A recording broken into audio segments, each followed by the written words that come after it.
Seal metric stock trend line follow ಮಾಡ್ತಿತ್ತು up trend ಅಲ್ಲಿ. ಇಲ್ಲಿ ಫೇಕ್ಔಟ್ ಆಗೈತೆ. ಟ್ರೆಂಡ್ ಲೈನ್ ಮೇಲೆ ಸ್ಟಾಕ್ ಪ್ರೈಸ್ 763 ಅಲ್ಲಿ ನಡೀತಾ ಇದೆ. ಇಲ್ಲಿ ಕನ್ಸಾಲಿಡೇಷನ್ ಅದೇ 743 ಮೇಲೆ ಕನ್ಸಾಲಿಡೇಷನ್ ಆಗ್ತಾ ಇದೆ. ಇಲ್ಲಿ ಕನ್ಸಾಲಿಡೇಷನ್ ಆದರೆ ವಿತ್ ಸ್ಟ್ರಿಕ್ಟ್ SL 684 ಝೋನ್ ಕೆಳಗೆ ಕ್ಲೋಸ್ ಆಗಲಿಲ್ಲ ಅಂದರೆ ಸ್ಟಾಕ್ನ ಫಸ್ಟ್ ಟಾರ್ಗೆಟ್ ಬಂದುಬಿಟ್ಟು 922 ಮತ್ತು ಸೆಕೆಂಡ್ ಟಾರ್ಗೆಟ್ ಬಂದುಬಿಟ್ಟು 1183. ಬುಲಿಶ್ ಪಿನಟ್ ಪ್ಯಾಟರ್ನ್ ಫಾರ್ಮ್ ಮಾಡಿದೆ. ಹಾಗೆ ಡೈಲಿ ಟೈಮ್ ಫ್ರೇಮಲ್ಲಿ inverse head and shoulder pattern form ಮಾಡಿದೆ.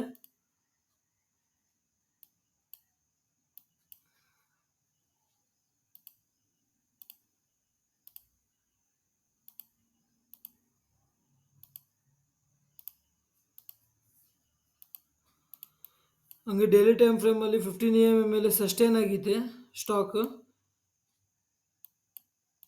ನೆಕ್ಸ್ಟ್ ಮೇಜರ್ ರೆಸಿಸ್ಟೆನ್ಸ್ ಬಂದುಬಿಟ್ಟು 869. ಇದ್ರ ಮೇಲೆ ಸ್ಟಾಕ್ ಹೋಗಿ ಸಸ್ಟೈನ್ ಆಯಿತು ಅಂದರೆ 1200ವರೆಗೂ ಟಾರ್ಗೆಟ್ ಇದೆ.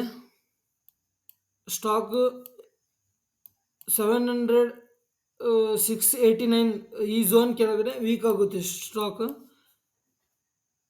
ಈ ಥರ ಟ್ರೇಡ್ಸ್ನ ನಾನು ರಿಸ್ಕಿ ಬಿಸ್ನೆಸ್ ಟೆಲಿಗ್ರಾಮ್ ಚಾನಲಲ್ಲಿ ಫಂಡಮೆಂಟಲ್ ಜೊತೆಗೆ ಕಂಪ್ನಿಗೆ ಡೀಟೇಲ್ ಆಗಿ ಅನಾಲಿಸಿಸ್ ಮಾಡಿ ಚಾಟ್ ಪ್ಯಾಟರ್ನ್ ಎಲ್ಲ ಶೇರ್ ಮಾಡ್ತಾ ಇರ್ತೀನಿ. ಬೇಕಾದರೆ ಫಾಲೋ ಮಾಡ್ಬೋದು.